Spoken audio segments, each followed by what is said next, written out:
Jishu s'est fait expulser de son appartement pour loyers impayés suite à des difficultés financières récentes. On découvre ensuite Li Yang, un PDG prospère, obsédé par l'ordre et la propreté. Il se trouve être le patron de Jishu et lui demande d'apporter une tasse de café sur le toit. Arrivé sur le toit, Jishu malinterprète la situation en voyant Li Yang très proche de son ami et s'éclipse pour respecter leur intimité. Elle reçoit ensuite un appel l'informant du décès de sa tante, qui lui a légué une luxueuse maison. Surprise, elle visite sa nouvelle demeure et, impressionnée par sa taille, saute de joie. Soudain, elle tombe nez à nez avec son patron qui sort de la salle de bain. Interloquée, Li Yang lui demande ce qu'elle fait là. Jishu lui explique la situation, mais il s'avère qu'elle s'est trompée de maison, la résidence de sa tante est juste à côté. Gênée, elle se retire. Le lendemain matin, l'administratrice lui annonce que sa tante avait des retards de paiement sur les charges et Jishu est effrayée par le montant de la dette. À ce moment-là, le PDG arrive après son jogging. Jishu lui emprunte de l'argent, mais s'enfuit aussitôt. Plus tard, elle déguste des nouilles malodorantes en écoutant de la musique à plein volume. Le PDG, incommodé par l'odeur désagréable, se rend chez elle pour se plaindre. Au travail, sa collègue lui apprend que plusieurs personnes vont être licenciées. Inquiète par ses mauvaises rencontres avec son patron, Jishu décide de lui apporter une lettre d'excuse. Par hasard, la porte est ouverte et elle le découvre en pyjama à motif de dessins animés. Malicieusement, elle prend plusieurs photos et s'enfuit. Au travail, elle lui donne rendez-vous sur le toit. Elle propose d'effacer les photos en échange de la signature d'un accord de voisinage, stipulant qu'ils doivent se saluer cordialement. L'accord l'autorise également à manger des nouilles malodorantes 3 fois par semaine, mais Li Yang refuse de signer. Jishu profite donc de toute la journée pour le harceler, menaçant de publier les photos. Plus tard, il se rend chez elle avec le contrat signé et elle efface enfin les photos. Sa meilleure amie lui rend ensuite visite. Impressionnée par la taille de la maison, son amie lui suggère de louer une chambre pour gagner de l'argent. Jishu reçoit la bonne nouvelle qu'elle ne sera pas licenciée. Elle remercie son patron de ne pas l'avoir licenciée malgré leurs différends. Il lui répond que bien qu'elle soit effrontée, elle fait du bon travail. Lorsque son patron tombe malade, elle lui apporte des médicaments et une infusion de gingembre qu'elle laisse chauffer sur la cuisinière. De retour chez elle, elle réalise que les médicaments étaient périmés. Effrayée, elle court le retrouver et constate que la maison est en feu. On le voit ensuite chez elle. L'administratrice arrive pour la réprimander à propos de l'incident. Li Yang prend sa défense, expliquant qu'il s'est endormi sans éteindre la cuisinière. Comme Li Yang n'a plus de logement, Jishu profite de l'occasion pour lui proposer de louer une chambre. Il refuse, préférant vivre dans la rue. Il passe la nuit à son bureau. Il fait un cauchemar où quelqu'un saute d'un immeuble et se réveille en sursaut. Il réapparaît chez Jishu. Il accepte sa proposition de colocation et s'évanouit. Son ami se trouve être médecin et le soigne pour qu'il se sente mieux le lendemain. Le matin, elle lui remet le contrat de location qui stipule qu'elle peut manger des nouilles malodorantes tous les jours. Il refuse d'abord, mais elle le convainc en lui rappelant qu'elle s'est occupée de lui toute la nuit. Plus tard, aux toilettes, il n'y a plus de papier. Il lui écrit pour lui en demander. Malicieuse, elle profite de la situation pour lui faire payer le service, ce qu'il est contraint de faire. Ce jour-là, elle arrive au travail en retard et sa carte ne fonctionne pas. Elle demande de l'aide à son patron. Il se moque d'elle en comptant les secondes avant qu'elle soit signalée en retard et s'en va en riant. Il rejoint son meilleur ami sur la terrasse et pendant qu'il plaisante, Jishu les surprend à nouveau et malinterprète la situation. Chez elle, par hasard, les deux amis leur rendent visite, créant une situation quelque peu gênante pour tous les quatre. Le soir, Li Yang prépare un délicieux dîner, mais lorsqu'il lui demande où elle est, elle répond qu'elle rentrera tard car elle est avec son ami, ce qui le rend jaloux. Au bureau, sa collègue lui demande d'envoyer plusieurs documents à différentes adresses. Son patron lui signale ensuite qu'elle a commis une erreur en envoyant les enveloppes, mais heureusement, tout s'arrange. À la maison, il la trouve en train de manger des nouilles malodorantes et, pour la taquiner, vaporise du parfum partout. Elle riposte en faisant beaucoup de bruit avec une guitare électrique, mais il ne se laisse pas démonter et se saisit d'une trompette, engageant une bataille sonore. À ce moment-là, on sonne à la porte, c'est sa collègue qui est venue lui rendre visite.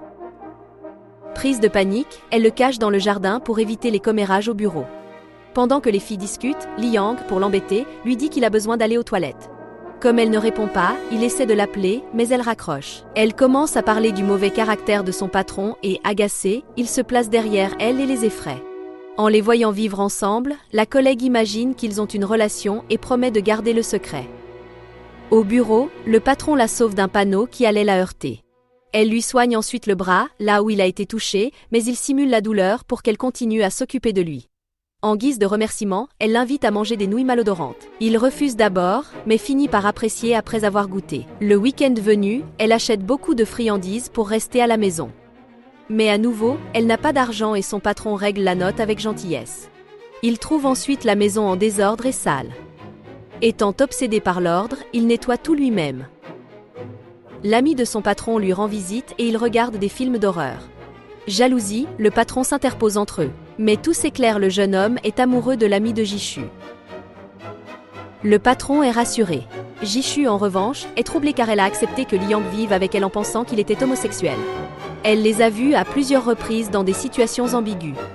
Au bureau, sa collègue lui rapporte qu'il y a des rumeurs sur une liaison entre elle et son patron. Pour la taquiner, il la salue affectueusement devant tout le monde. Fâchée, elle lui demande d'arrêter. Car tout le monde va mal interpréter la situation. Elle le menace de le surveiller. Mais il use de son autorité de patron pour continuer à la harceler. Ce soir-là, il quitte le bureau. Soudain, Liang voit quelqu'un tomber et devient très nerveux. Elle part rapidement chercher de l'aide, mais à son retour, il a disparu. Il est sur le toit, en train de se calmer. Elle lui rapporte que les gardes n'ont rien constaté d'anormal. Le voyant déprimé, elle le prend par la main pour le ramener à la maison. Elle se confie à son ami car elle se sent étrange ces derniers temps. Son ami lui dit que la réponse est simple. Elle est en train de tomber amoureuse de son patron. Pendant ce temps, Liang discute du même sujet avec son ami. C'est son anniversaire. Ses amis lui organisent une fête chez elle. La fête se termine avec des amis très ivres. Elle se trompe de date et pense que c'est aussi l'anniversaire de son patron. Tendrement, elle lui offre un Doraemon. Mais réalisant son erreur, elle essaie de le reprendre. Il l'arrête et l'embrasse passionnément. Le lendemain, il l'a invitée à déjeuner. Nerveuse, elle lui a dit qu'elle avait un engagement. Il a décidé de la suivre avec son ami. Elle avait rendez-vous avec un vieil ami d'école, qui a essayé de profiter de la situation en lui demandant de l'argent. Ce qui a mis son chef en colère. Son ami est intervenu et l'a emmené, laissant le chef seul avec l'inconnu. Dehors, il lui a expliqué que cet homme était un escroc, qu'il avait déjà trompé beaucoup de gens. Puis ils se sont retrouvés tous les deux.